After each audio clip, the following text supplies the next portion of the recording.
প্রকাশ্যে এলো বছরের সবচেয়ে আলোচিত সিনেমা বরবাদের রোমান্টিক গানের টিজার।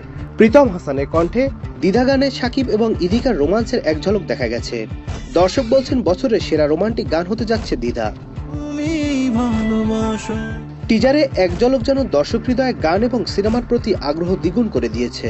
গানে শাকিবের লুকের প্রশংসা করছেন সকলেই, বলছেন শাকিবের বয়স যেন দিন দিন কমে যাচ্ছে। পুরো গানটি খুব শীঘ্রই মুক্তি পেতে যাচ্ছে। বরবাদ পরিচালনা করেছেন মেহেদী হাসান হৃদয়। আসলে কিছু করার চেষ্টা করছি যেটা ভালো লাগবে, আমার বিশ্বাস ভালো লাগবে। আমার চরিত্রটার সাথে মনে হয়েছে ইদিকা যায়, ও ভালো করবে, আমাদের বিশ্বাস ছিল, এর জন্য ওরে নেওয়া হয়েছে এবং ও ভালো করছে।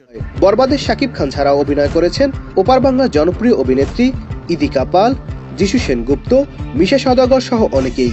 সব ঠিক থাকলে আসন্ন ঈদ উল ফিতরে মুক্তি পাবে বরবাদ। এত চমৎকার গল্পের ছবি বরবাদ, এবং আমি যখন জিজ্ঞেস করেছি যে তোমার কি প্রডিউসার আছে, মানে ফাইন্যান্সার আছে নাকি আমি দেব, বললো যে ভাইয়া আমি আপনাকে এইটুকু বলতে পারি, আপনার এ যাবৎ ক্যারিয়ারের যত সিনেমা হয়েছে তার চাইতেও যদি বড় বাজেটের সিনেমা না করতে পারি তাহলে আপনি আবার সিনেমা করবেন না।